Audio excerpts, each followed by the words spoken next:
Meus amigos, boa noite. Eu quero trazer uma palavrinha a mais, uma palavra bíblica. Eu estou falando sobre a política, mas dentro do evangelho, entendeu? Eu queria trazer mais uma passagem bíblica para vocês. Outro dia uma pessoa da igreja me falou comigo e disse que como que eu podia votar ou defender um ladrão e um bêbado, um borracho, e um homem que vai se reúne com as pessoas negras, com as pessoas do saravá, do candomblé, né, de outras religiões que não é a dela, entendeu?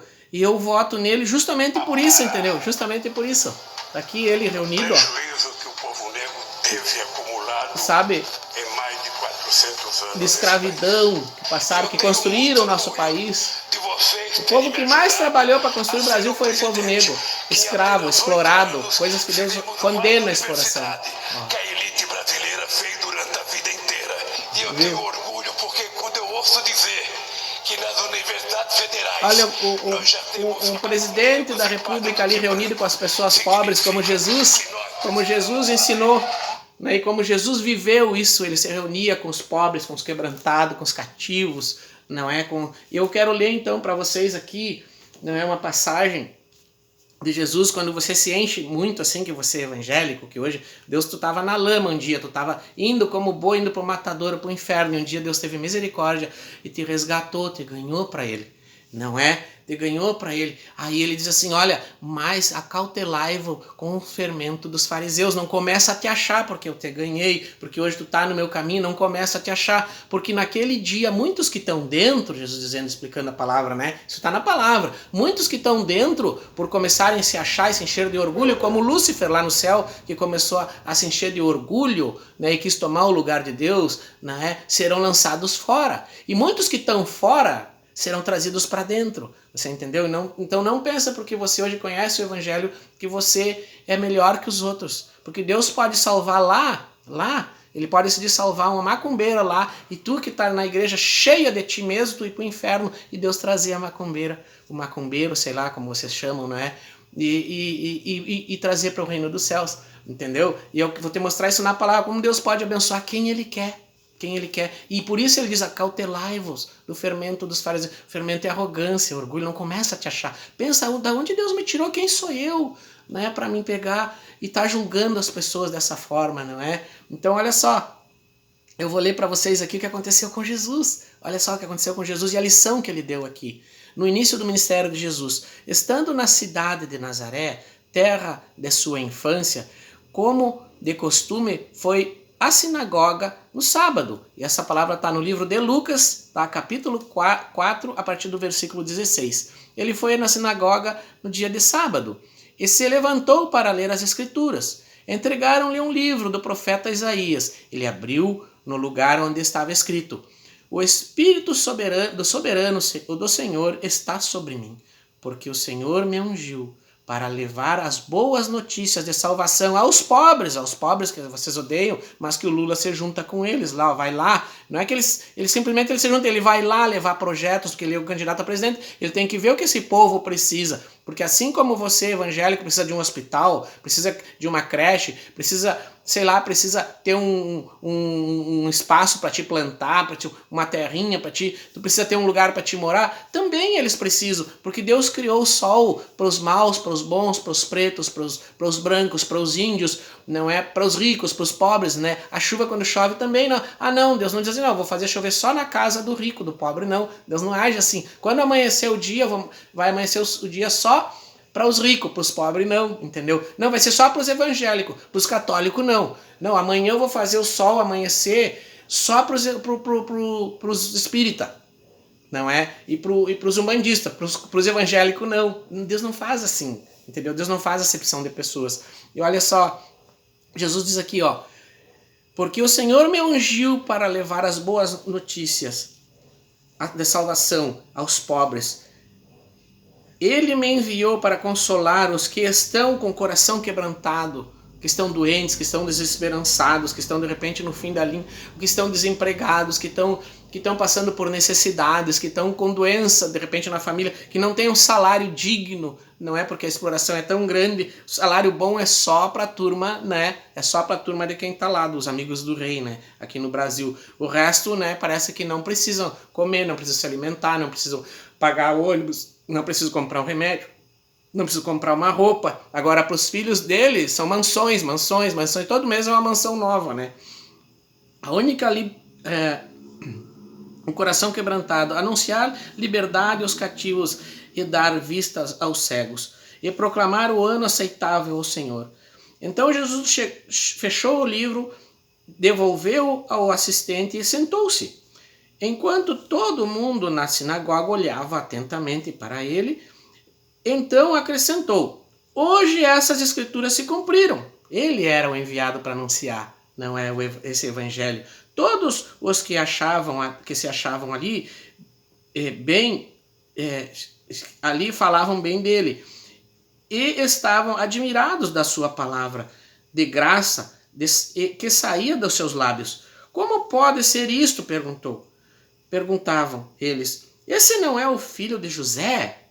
Então, José, como é que esse homem é aquele que o profeta Isaías anunciava? Mas ele não é o filho de José. Então ele disse, Jesus, conhecendo os pensamentos dele, falou: provavelmente vocês citarão para mim aquele provérbio: médico, cura-te a ti mesmo. Porque você não pode realizar aqui na sua própria cidade milagres iguais àqueles que você fez em Cafarnaum. Porém, eu lhes afirmo que de fato nenhum profeta é aceito na sua própria terra.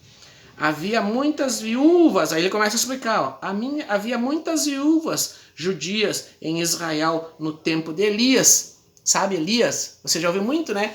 Pregação que Elias, Deus mandou ele ir até Serepta de Sidom, na casa de uma viúva, né? E ele chegou lá e pediu para ela um pão, né? Um pedaço de pão, e ela disse: eu só tenho um pouquinho de azeite e de farinha, não é? Eu vou fazer um bolo para eu e meu filho, vamos comer e vamos morrer. E ele disse: não, traz a farinha, traz o pão, faz esse bolo para mim e traz aí, consegue com teus vizinhos cisternas, consegue vasos, consegue panelas, consegue coisas. E aí ele fez um milagre ali, né? Como quando Jesus transformou água em vinho, ele transformou e ela começou a virar aquela farinha, aquele azeite ali naquelas vasos, naquelas coisas, e foi enchendo que ela tinha, que ela ficou, sei lá, ficou até rica de tanto óleo e farinha, num tempo que fazia 3 anos e meio de seca, não é?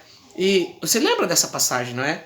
Então, olha, Jesus cita essa passagem aqui, ó. Havia muitas viúvas judias do povo judeu, né? Porque aquela seca era para todos, é como eu falei, né? Quando vinha a chuva, vinha para todos, mas quando veio a seca, veio para todos ali naquela região, né? E Jesus pergunta: havia muitas viúvas judias em Israel no tempo de Elias, precisando de ajuda. Não havia, pessoal, não havia, irmãos, não havia muitas pessoas, viúvas judias, mas naqueles dias de crise, porque por 3 anos e meio não tinha chovido e a fome se espalhava pela terra. Todavia Elias não foi enviado a nenhuma delas, senão ser a viúva de Serepta, na região de Sidom.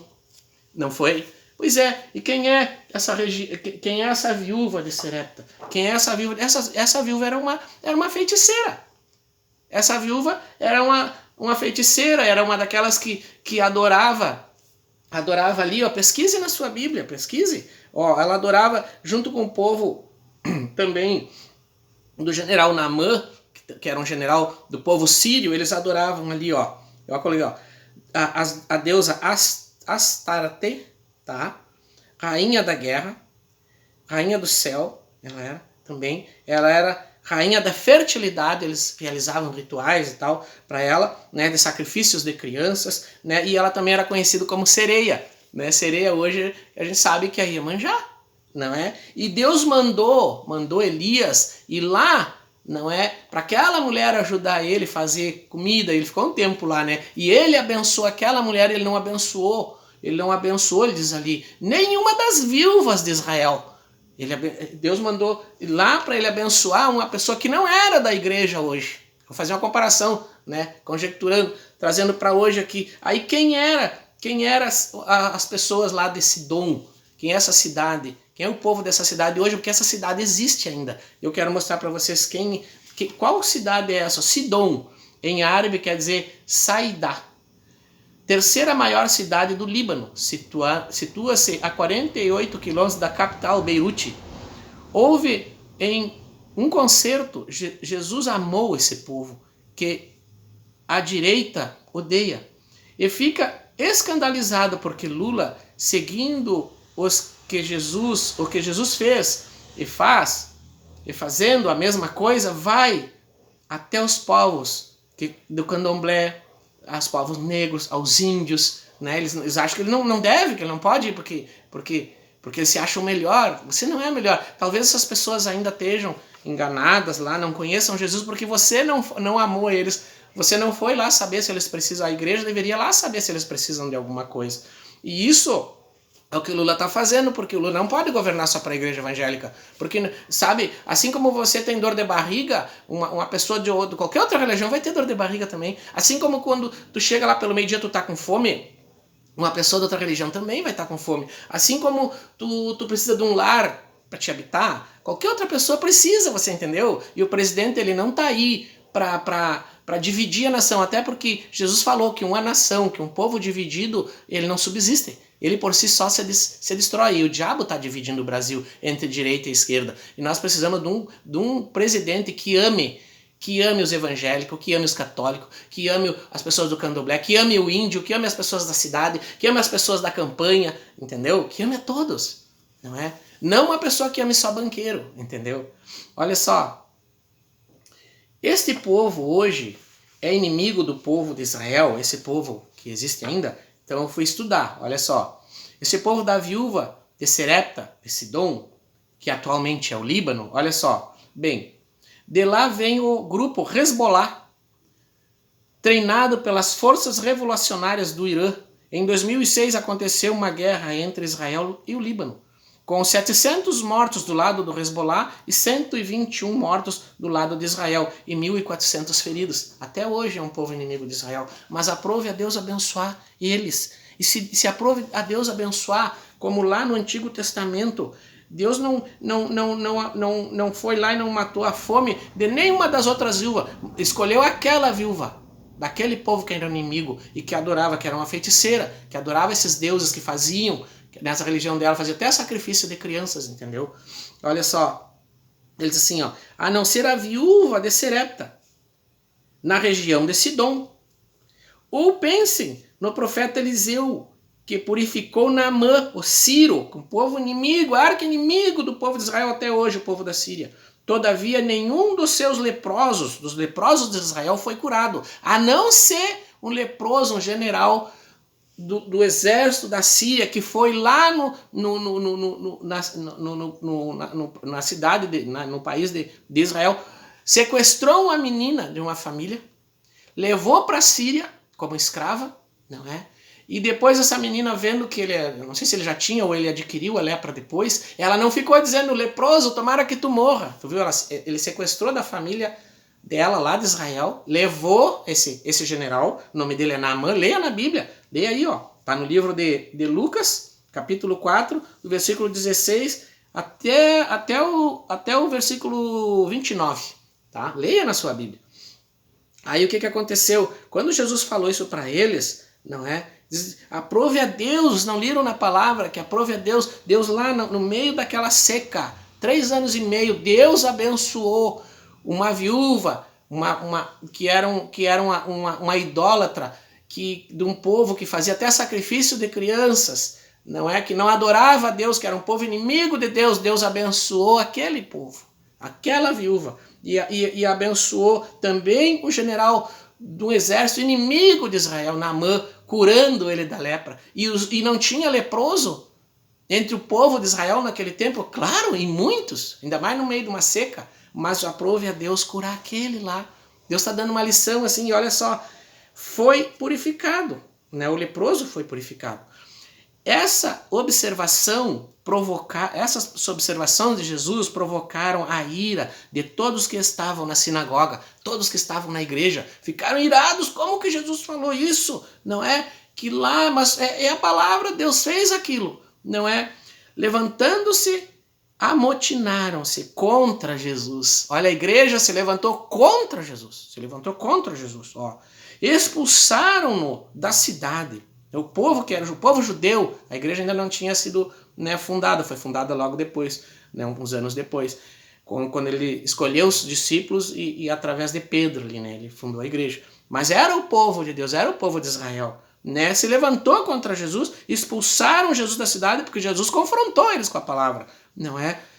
E levaram a encosta do monte sobre a qual a cidade está construída para empurrá-lo, precipitando lá de cima daquele morro, jogar Jesus lá embaixo, sabe? E esse ódio que esse homem que vocês colocam em cima do altar das igrejas, que dissemina ódio não vem de Deus. Jamais, Jesus, me mostre na Bíblia um versículo, me mostre, por favor, coloque aí, eu vou postar isso aqui, na Bíblia, um versículo que Jesus fez aliança com Barrabás e que Jesus ordenou que Barrabás desse um golpe no governo de Herodes lá. E Herodes, que vocês estão com medo, porque o Lula vai perseguir a igreja. Olha, Herodes, olha só o que Herodes fazia. Herodes queimava os cristãos vivos, atava num poste, botavam lenha embaixo ali e tacavam-lhe fogo. Queimavam vivos os cristãos, colocavam também eles para serem comidos pelos leões, faziam coisa. Jesus foi crucificado. Quantas pessoas foram crucificadas? Herodes, quando soube que Jesus nasceu, ele mandou passar a fio de espada, matar as crianças que recém tinham nascido até 2 anos, era para matar todas. Veja bem, e Jesus, sabe o que Jesus disse? Dizia para eles: amem os que vos perseguem. Olha só, para ser cristão, né? Ame os que você... Se vier alguém, um romano, e te der um tapa do lado direito, oferece a outra face. Se vier um romano e te pedir a tua camisa, dá a túnica também. Se vier um romano e te disser, vamos andar 1 milha, vai e anda com ele 2. Isso que Jesus ensinou aos discípulos. Então, quando eu vejo assim pastores ensinando em cima do altar, expulsando Jesus e colocando o Bolsonaro em cima do altar, o homem que ensina a odiar, uma coisa que Jesus jamais ensinou. E um homem que ensina a igreja a fazer isso aqui. Hoje eu faço isso aqui, ó. Eu faço isso aqui. Entendeu? Porque eu prefiro uma pessoa que não esteja em cima do altar, falsa, em cima do altar da igreja, falsa, mentindo, enchendo os bolsos, como tem pastores milionários, donos até de televisões, milionários, espalhando ódio, espalhando mentira, porque a Bíblia não mudou. João 8,44, Jesus disse, o diabo é o pai da mentira. E quando um pastor, pessoas insensíveis, sem amor, que são capazes de mentir, pessoas que são como esse padre, que nem padre é, e ontem estava na televisão, pelo amor de Deus, usar religião, de fantasia, meu Deus, olha o apelo, é o desespero da cadeia, porque vocês sabem, né, todos os crimes cometidos por Bolsonaro e pela família dele. Então, se Lula cometeu crime, que até agora não me mostraram, né? Eu peço, se você tem aí uma reportagem da TV Globo, ou da Band, ou de qualquer dessas coisas assim, que foi encontrado 50 centavos numa conta no exterior, como foi encontrado 10 milhões de dólares num offshore, numa conta, um paraíso fiscal, que todos sabem que dinheiro sujo vai para paraíso fiscal. Dinheiro limpo ele passa pelo banco aqui, o dinheiro sujo não pode passar, né? Porque tem a Receita Federal e tu tem que dar conta de onde saiu aquele dinheiro. Então os bilionários que eles roubam o dinheiro do povo, eles mandam para os paraísos fiscal. Aí eu digo para você, se fosse na conta do Lula, num paraíso fiscal, que fosse encontrado 10 milhões de dólares, você não acha que o Lula deveria ser preso? Pois é, não encontraram e ele foi. Então por que o Paulo Guedes não está na cadeia? E nem sequer perdeu o cargo. Porque ele odeia pobres.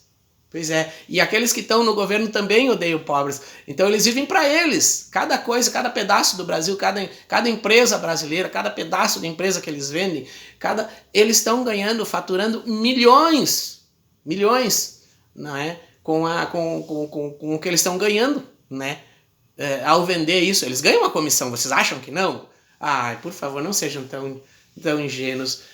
Eles estão vendendo, estão traindo a nossa nação, são traidores, e Jesus disse que viriam lobos vestidos de cordeiro. São vários versículos. Jesus nunca disse, não tem, me mande um versículo que diz que o diabo vai vir disfarçado de diabo. Não.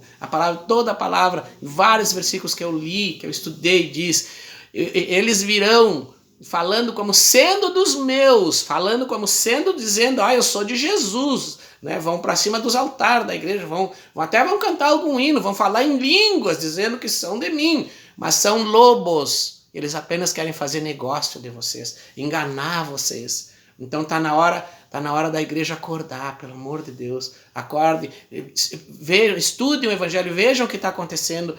Uma pessoa que não tem amor nenhum ao próximo, uma pessoa que foi capaz de negar a palavra de Deus, diz assim, eu acho que é em Lucas 11:11 que diz, qual o pai que o filho pediu um pão, ele lhe dará uma pedra, ou se o filho lhe pedir um peixe, ele lhe dará uma cobra, uma serpente? Nós temos esse pai aqui no Brasil. Nós temos esse pai aqui, que é o presidente Bolsonaro, que as pessoas estavam morrendo, e ele sentado em cima das ofertas de mais de 70 milhões de vacina da Pfizer, e ele sentado em cima por 3 meses, e começou morrendo ali 300, 400 pessoas por dia, você foi a 3, 4 mil pessoas, 3.500 pessoas chegou a morrer por dia, não estou falando por ano, por dia morria, e ele sentado 90, multiplica. Vamos multiplicar assim, 3 mil pessoas por dia, 2 mil, durante 90 dias morrendo por dia. E esse pai negar o remédio. Eu perdi uns 5 amigos, mais ou menos. Né? Acho que foi 5 amigos e amigas, né? Entre homens e mulheres, entre 30 e 45 anos. Porque um bandido, uma pessoa sem amor nenhum, e a palavra diz, qual o pai? Eu pergunto você que pretende votar em Bolsonaro, você negaria o remédio ao seu filho? Se o seu filho morrendo com uma doença que é fatal, você negaria o seu filho? Pois é, o presidente que você quer votar aí negou. E negou tanto ao povo, ele negou tanto ao povo, que não podia ajudar, queria dar R$200 ao povo, mas junto com Paulo Guedes, eu tenho aqui, junto com Paulo Guedes, ele deu para os banqueiros, isso eu nunca vou esquecer, os banqueiros, ele deu, os banqueiros, que em 2022 só o Bradesco que faturou, né, muito acima dos outros, ele e esse homem aqui deram 1 trilhão e 200 bilhões, eu estava fazendo as contas, não, mas vendo os matemáticos fazendo. Procure no YouTube como eu estude. 1 trilhão e 200 bilhões daria para cada brasileiro, são 215 milhões de brasileiros hoje, entre pretos, brancos, mulheres, crianças, idosos, famílias inteiras, juntar todos que nasceu e está registrado 215 milhões de brasileiros, daria para dar mais ou menos R$6.700 para cada pessoa. Aí você imagina assim, na pandemia, que eles queriam dar R$200, deram 600, porque o pessoal da esquerda não aceitou. Não, ele disse, não, tem que ser no mínimo 600, e para, por exemplo, uma senhora que cuida dos filhos sozinha, tem que ser 1.200, não é? Não foi isso que aconteceu? Não foi? Pois é, mas eles queriam dar 200. O Bolsonaro queria dar 200. Pois é, para os banqueiros, 1 trilhão e 200 bilhões. Para 6 banqueiros, esses banqueiros não precisam nem entrar em fila para receber, como as pessoas têm que ser humilhadas ali, com chuva, com frio. Filas de gente com fome para pegar, não é? R$600, não é? Que na verdade eles queriam dar só 200. Pois é, esse 1 trilhão e 200 bilhões, meus amigos, daria para dar para cada cidadão brasileiro 6.700, mais ou menos, foi o que eu vi, tá? É você fazer a conta aí, faça a conta, 1 trilhão e 200 bilhões dividido por 215 milhões, aí você vai ver, faça a conta. Aí você imagina uma família com 4 pessoas, a esposa, o marido e 2 filhos. Na pandemia, será que não ia ajudar essas pessoas, todas elas, para aposentado, para não aposentado, para todos os 215 milhões de brasileiros, daria para cada um, por exemplo, uma família com 4 pessoas, cada uma da família receberia R$6.700. Pois é, e se eles tiraram esse dinheiro e deram para os banqueiros e não quebrou o Brasil, também não quebraria, muito menos se dessem direto ao povo sem cobrar juro nenhum. Dessem para o povo, que é o que Deus esperava de um governo cristão. Que se tem dinheiro para dar para banqueiro que é bilionário, por que não dá o povo? Aí o povo que ia ali comprar um feijão, comprar em impostos, boa parte desses bilhões ou desse trilhão voltaria em impostos para o governo. Agora o que foi para o banco não volta em nada para o governo, nada. A não ser, claro, a parte que eles dividem em comissão para eles, que não pensam que eles, Bolsonaro e Paulo Guedes e Congresso, que tudo sabem que isso foi feito e não é denunciado e ninguém está preso, não é? Que eu espero que agora com o novo governo, o governo faça que os bancos devolvam esse 1 trilhão e 200 bilhões e esse dinheiro seja investido e dado ao povo, se cobrarem juros seja bem baixinho. As pequenas empresas, as pessoas mais pobres, e tem que ser dado esse dinheiro para o pobre, não para o bilionário. Ou se você acha que você é cristão e você não concorda com isso, você acha que bilionário tem que ser sustentado, você está completamente fora da palavra. E lhe digo uma coisa, eu acho que você também está fora do reino dos céus e você não se deu conta ainda. Você não se deu conta ainda, não é? Então veja bem, eu vou ler para você aqui, meu amigo, ó, meu amado, Apocalipse 18. Apocalipse 18, você que é milionário, que é rico, que acha que você é rico, eu vou lhe dizer uma coisa. Jesus disse assim, ó, que é mais fácil um camelo passar por um buraco de uma agulha do que um rico entrar no reino do céu. E eu vou ler aqui o que Deus fala sobre os bilionários. Quando eu falar aqui, ó, pega a sua Bíblia, Apocalipse capítulo 18, versículo 1 em diante. Quando eu falar em Babilônia, você entenda mercado financeiro internacional, bilionários, banqueiros, tá? Quando eu falar aqui, diz assim a palavra, ó. Depois de tudo isso, Apocalipse capítulo 18, versículo 1 em diante. Depois de tudo isso, eu vi outro anjo descer do céu, com grande autoridade, e a terra ficou brilhante com o seu esplendor. Eu creio que esse anjo é Senhor Jesus Cristo, né? E ele disse assim, e ele deu um poderoso brado, um grito. Caiu a grande Babilônia, ou seja, o mercado financeiro internacional, a família Rockefeller, os que governam as nações aí, que exploram o povo, né? Caiu a grande Babilônia, o sistema político, financeiro que exploram os pobres e vivem na luxúria.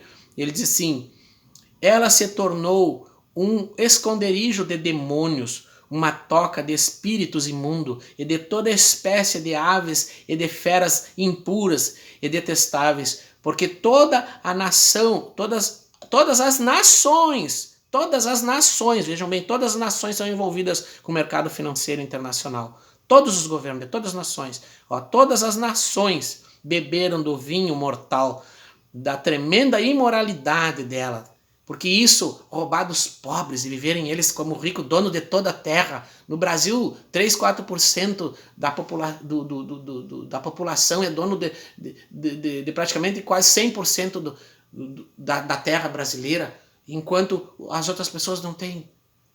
Um país rico como o nosso, você acha que Deus não está vendo isso? Você acha que essas pessoas vão para o reino do céu? E por que os pastores não pregam isso? Por que só é pregada a palavra para pobre e para rico não é pregado? Eu queria perguntar o que faz? O que faz?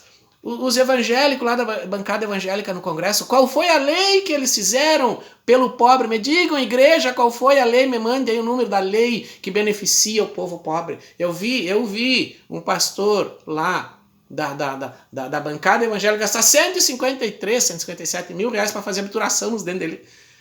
Isso é um escárnio, isso é uma falta de respeito, sendo que os verdadeiros homens de Deus, aqueles apóstolos lá, e o próprio Jesus disse, tu quer me seguir? Saiba que eu sou filho de Deus, eu, Jesus, o enviado de Deus, não tenho a cabeça para deitar não tenho um travesseiro para deitar a cabeça, aliás, não é? E a palavra de Deus diz assim, beberam o vinho mortal da tremenda imoralidade dela. Os governantes da terra se prostituíram com ela, com o mercado financeiro internacional. E negociantes do mundo todo se tornaram ricos com toda a sua luxúria. Olha, esses banqueiros, essas pessoas que têm quilômetros e quilômetros e quilômetros e quilômetros de terra que eles têm que nem sabem, né, o que tem, né? Então eu vi outra voz chamando do céu, sai dela, povo meu entenda como igreja, está dizendo aqui. Então eu vi outra voz chamando do céu, sai dela, povo meu, sai dela, igreja, não tome parte nos seus pecados, não se misture com isso aí, não se misture, senão vocês serão castigados juntamente com ela, porque os pecados da Babilônia se amontoaram até o céu. Você imagina que é tanto pecado que ele foi se empilhando assim, chegou lá no céu. É tanto pecado que esses banqueiros, vocês acham que Deus não vê?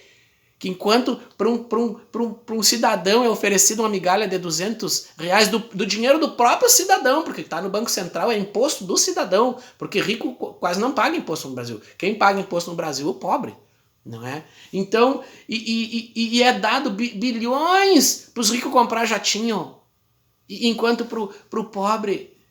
R$200, uma pandemia, pra que dá R$200? Pastores, pelo amor de Deus, me expliquem, que amor é esse que da igreja, que ninguém prega sobre isso, ninguém prega, eu não vejo ninguém pregar. Eu ainda vejo o Silas Malafaia lá, bajulando aquele homem, mas Silas Malafaia, por que tu não prega? Por que a bancada evangélica não faz leis lá? Pelo amor de Deus, não votem naqueles pastores que estão lá há anos. Bom, tem uns até que estão presos, né? Envolvidos com tudo que... Pelo amor de Deus, troquem essa bancada evangélica e coloquem homens lá que sejam cristãos, mas de verdade. Não é? Que chegue lá e não se corrompa, porque um cristão de verdade, quando chega a Brasília, o que ele vai fazer? Ele vai pegar e vai seguir aqui, ó, Mateus 25, do 31 ao 46, o plano econômico de Jesus, ó.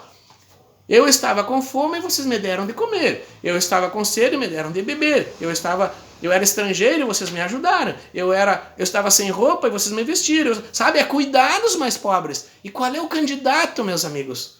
Qual é o candidato que tem projetos para cuidar dos mais pobres? É o Bolsonaro? É o Bolsonaro para o filho dele comprar mais mansão? Qual é o... Sabe, quando o Lula foi presidente da outra vez, eu lembro assim, meus irmãos, ó. Meus amigos, eu ia no mercado, eu enchia um carrinho daqueles grande e meio. Hoje eu encho meio, eu enchi o carrinho e meio e ainda voltava com dinheiro. Hoje eu encho meio e volto sem dinheiro. Eu não sei você, né? Eu sou pobre, né? Eu sou pobre. Então eu me considero pobre. Não, eu não sou rico, eu sou pobre. Não é? Então eu peço a vocês que pensem nos filhos de vocês. Pense, eu lembro que eu viajava por aí e nessas campanhas, quando chegava o fim da tarde, eles acendiam candeeiro porque não tinha luz. Só naquele projeto Luz para Todos que o Lula fez. Quantas pessoas na campanha beneficiadas e hoje gospem na cara do homem. Então eu te digo assim, Jesus nunca me mande um versículo que Jesus tinha dito que bandido bom é bandido morto. E outra, se bandido bom é bandido morto, ou seja, a palavra de Deus diz que o Bolsonaro vai ser julgado pelas próprias palavras dele. Que pessoa mais bandida que ele. Que pessoa mais bandida que os filhos dele. Não é? Sem entrar na política e a mansão de milhões para cá, e 6 milhões, né? Mas 6 milhões é o que foi declarado. Aquilo ali a gente sabe que é muito mais. Não é? Então, eu peço assim que amanhã, por amor às pessoas, né, mais necessitadas, votem. Tem vários candidatos, não é só o Lula. Tem vários candidatos. Votem em alguém diferente, porque esse já mostrou que odeia pobre, tem pavor de pobre. E ele só pensa no umbigo dele e dos filhos dele. E eu espero que assim, né, que entrar outro presidente e tirar os 100 anos de sigilo e a Polícia Federal, os delegados puderem investigar e não serem afastados, porque todo delegado que for investigar os escândalos dele e dos ministros dele, que vão ser todos presos, espero, né, que todas essas coisas, tudo que ele roubou, ele tenha que devolver. Não é? E que assim como o Lula pegou uma cadeia, eles todos peguem. Aí eu quero ver como é que vão chamar o Bolsonaro depois quando estiver na cadeia. Se vai ser de ex-presidiário também, né? Porque se você pelo menos tenha coerência, né? Se ele for preso, você vai ter que chamar, você chamava o Lula, você vai ter que chamar ele também, né? Mas eu espero que ele seja preso com provas. Não como o Lula, que até hoje não apareceu nada. Eu espero que ele seja preso com provas. Porque se não aparecer prova de nenhum roubo do Bolsonaro, eu acho que ele não deve ser preso. Mas se tiver, aí sim. Né? Mas eu não vou dizer que bandido bom é bandido morto. Eu espero que um dia ele se converta, que os filhos dele se convertam, que a mulher dele realmente se converta, como Zaqueu. Zaqueu era um ladrão, não é? E Jesus disse, Zaqueu, tu para ser bom tu tem que estar morto. Não, ele disse, não, Zaqueu, desce daí dessa árvore. O que importa é que hoje eu vou jantar contigo na tua casa, vou te dar um abraço, vou te dar, né, tu é meu amigo, vou estar contigo lá. Todo mundo se apavorou, mas como que Jesus vai estar com o pecador?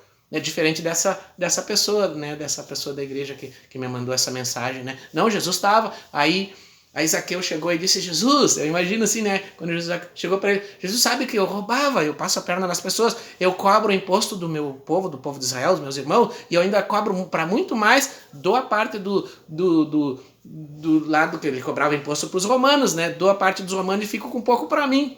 E eu estou muito rico, roubei bastante. E Jesus, não, eu estou sabendo, Zaqueu, tu roubaste, né? Roubaste bastante, eu estou sabendo. Jesus sabia até quanto ele te roubou, Jesus sabe tudo. Né? E aí dali a pouco ele ficou assim, e disse assim, Jesus sabe que eu tô tão feliz que tu tá na minha casa, que tu entrou aqui na minha casa, que eu vou devolver tudo que eu roubei. Eu vou devolver. E quando ele falou que ele ia devolver tudo que ele roubou, sabe o que Jesus disse? Jesus se alegrou tanto, deu uma risada, assim, deu um abraço nele e disse, meu amigo, hoje entrou a salvação na tua casa. Jesus nunca disse, nem antes de dizer que ia devolver, Jesus não disse que ele deveria morrer, que bandido bom era bandido morto. Então fique com essa palavra, meu irmão.